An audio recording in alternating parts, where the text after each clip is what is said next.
ఈ మాదిరిగా ఇంతకు ముందు ఎప్పుడూ కూడా జరగల. 5 సంవత్సరాలు గత ప్రభుత్వ పాలన కూడా చూశారు. ఎప్పుడైనా కూడా ఇంతగా పేదల గురించి ఆలోచన చేసిన పరిస్థితులు ఎక్కడైనా ఉన్నాయా అన్నది ఆలోచన చేయమని అడుగుతా ఉన్నా. 2020 ఉగాది ఈ ఇళ్ల నా పేద అక్క చెల్లెమ్మల చేతుల్లోకి ఇవ్వాలని అనుకున్నాం. 2020 ఉగాది నాటికే నా అక్క చెల్లెమ్మల చేతిలో ఇవన్నీ చెయ్యాలనుకుంటే, మంచి కోసం యజ్ఞం జరుగుతూ ఉంటే రాక్షసులు అడ్డుకునేవారు అని చెప్పి గతంలో పురాణాలు చదివేటప్పుడు మనం అంతా కూడా విన్నాం.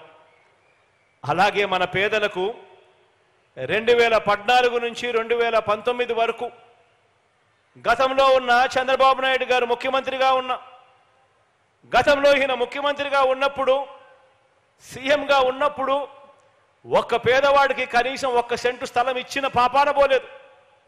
ఒక్క పేదవాడికి కనీసం 1 ఇంటి స్థలం ఇచ్చిన పరిస్థితులే లేవు. కానీ మనం ఇళ్ల స్థలాలు ఇవ్వడానికి అడుగులు ముందుకు వేస్తే వీల్లేదని అక్కస్తూ చంద్రబాబు నాయుడు గారు ఆయన వేయించిన కేసులెన్నో తెలుసా? పేదలకు మీ బిడ్డ ఇళ్ల స్థలాలు ఇవ్వడానికి, ఇల్లు కట్టడానికి అడుగులు ముందుకు వేస్తే రాక్షసుల్లా అడ్డుకునేందుకు చంద్రబాబు నాయుడు గారు ఆయన మనుషులు వేసిన కేసులెన్నో తెలుసా? 1 కాదు 2 కాదు, ఏకంగా 1191 కేసులు వేశారు ఈ దుర్మార్గులు. 1191 కేసులు వేశారు ఈ దుర్మార్గులు. కేవలం మీ బిడ్డ నా అక్క చెల్లెమ్మలకు ఇంటి స్థలాలు, ఇంటి పట్టాలు నా అక్క చెల్లెమ్మలకు ఇవ్వకూడదు అని ఎంత దుర్బుద్ధితో 1191 కేసులు వేస్తే, ఇవన్నీ చూసినప్పుడు అర్థమయ్యేది ఏమిటో తెలుసా? పేదలకు కావాల్సింది స్థలం, పెత్తందారి బాబు ఇచ్చినది పేదలకు కష్టాలు, పేదలకు కన్నీరు. బాబు సృష్టించిన ఈ న్యాయపరమైన అడ్డంకులన్నీ కూడా ఒక్కొక్కటి కూడా దాటుకుంటూ ఈరోజు ఒక్క ఒంగోలులోనే ఏకంగా 21,000 పేదలకు 21,000 పేదలకు ఇళ్ల పట్టాలు ఇస్తా ఉన్నాం.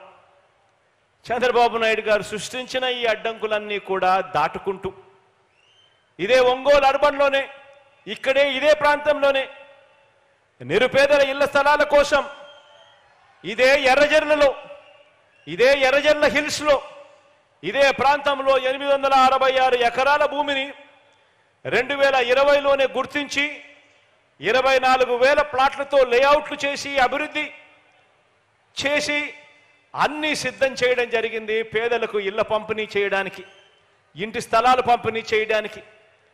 అయితే ఈ గొప్ప కార్యక్రమానికి చంద్రబాబు ఆయన మనుషులు వీరందరూ కూడా కోర్టులో వెళ్ళి కోర్టులో కేసేశారు, అడ్డుకున్నారు.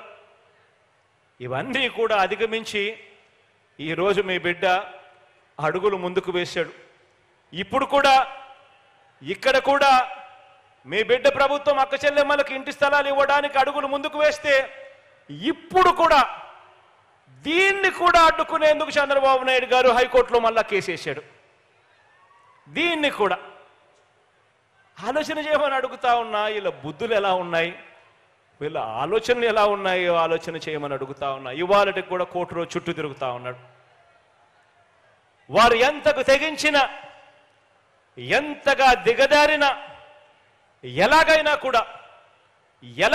కూడా ఇక్కడ నిరుపేదలకు, నా అక్క చెల్లెమ్మలకు ఇళ్ల పట్టాలు ఇవ్వాలన్న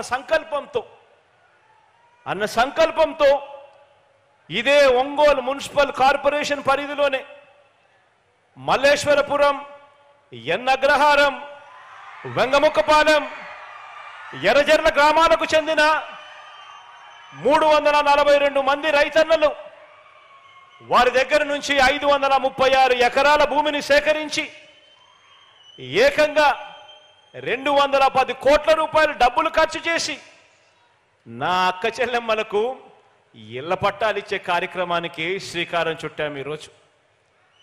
ఈ అక్క చెల్లెమ్మలకు ఇంటి స్థలాలు ఇళ్ల పట్టాలు ఇచ్చేందుకు 210 కోట్ల రూపాయలు ఖర్చు చేశాం.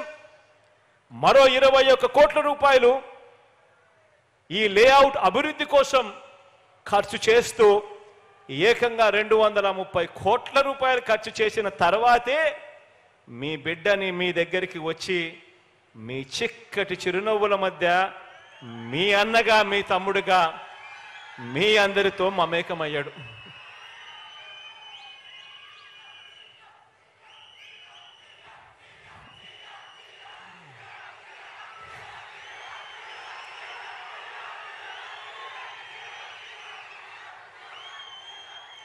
ఇదే ఎన్ అగ్రహారంలో మల్లేశ్వరపురంలో 31 బ్లాక్స్ను, వెంగముఖపాలెం ఎర్రజల్లలో మరో 32 బ్లాక్స్తో జగనన్న మోడల్ టౌన్షిప్స్ కు పూర్తిగా మౌలిక వసతులతో అభివృద్ధి చేస్తా ఉన్నాం. ఇక్కడ ఏర్పాటు చేస్తా ఉన్న ఈ మౌలిక వసతుల కోసం ఏకంగా ఎస్టీపీ ప్లాంట్ అయితేనేమి, అండర్ గ్రౌండ్ డ్రైనేజ్ సిస్టమ్ అయితేనేమి, వాటర్ సప్లై అయితేనేమి, వీటి కోసం మరో 247 కోట్ల రూపాయలు ఖర్చు చేస్తూ ఆదేశాలు కూడా ఇవ్వడం జరిగింది. ఈ కార్యక్రమమే కాకుండా ఒంగోలు పట్టణానికి, ఒంగోలు ప్రజలకు మంచి జరిగిస్తూ ఏకంగా మరో 334 కోట్ల రూపాయలతో ఒంగోలులో తాగునీటి ఎద్దడిని నివారించే డ్రింకింగ్ వాటర్ స్కీమ్ కూడా ఈ రోజే ఇక్కడే శంకుస్థాపన కూడా చేయడం జరిగింది.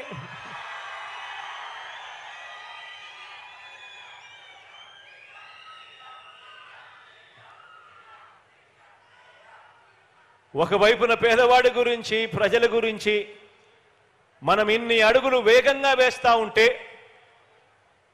మరోవైపున ఒక ఒంగోలే కాదు, ఏ జిల్లాను చూసినా బాబు పేదలకు ఇళ్ల స్థలాలు ఇవ్వలేదు, మనం ఇస్తుంటే బాబు అసూయ దాగటం లేదు. ప్రతి జిల్లాలో బాబుది ఇదే దుర్మార్గం. పేదల ఇంటి నిర్మాణాన్ని అడ్డుకుంటూ కేసులు వేయించడం ఆయనకు సహజ అలవాటుగా కూడా మారింది. ఇవన్నీ చూస్తే అనిపిస్తుంది, ఇటువంటి కార్యక్రమాలు చేస్తా ఉన్నప్పుడు, ఇటువంటి చంద్రబాబు నాయుడు గారిని చూస్తే అనిపిస్తుంది, 100 మంది సినిమా విలన్ల దుర్మార్గం కంటే 100 మంది సినిమా విలన్ల దుర్మార్గం కంటే పురాణాలలో మనం కథలుగా విలన్లుగా చెప్పుకునే రాక్షసులందరికంటే కూడా ఒక్క బాబు దుర్మార్గం వీళ్ళందరి విలన్ల కంటే ఎక్కువే అని చెప్పి కూడా ఇటువంటి అన్యాయాలు చేస్తా ఉన్నప్పుడు చూస్తే అనిపిస్తుంది.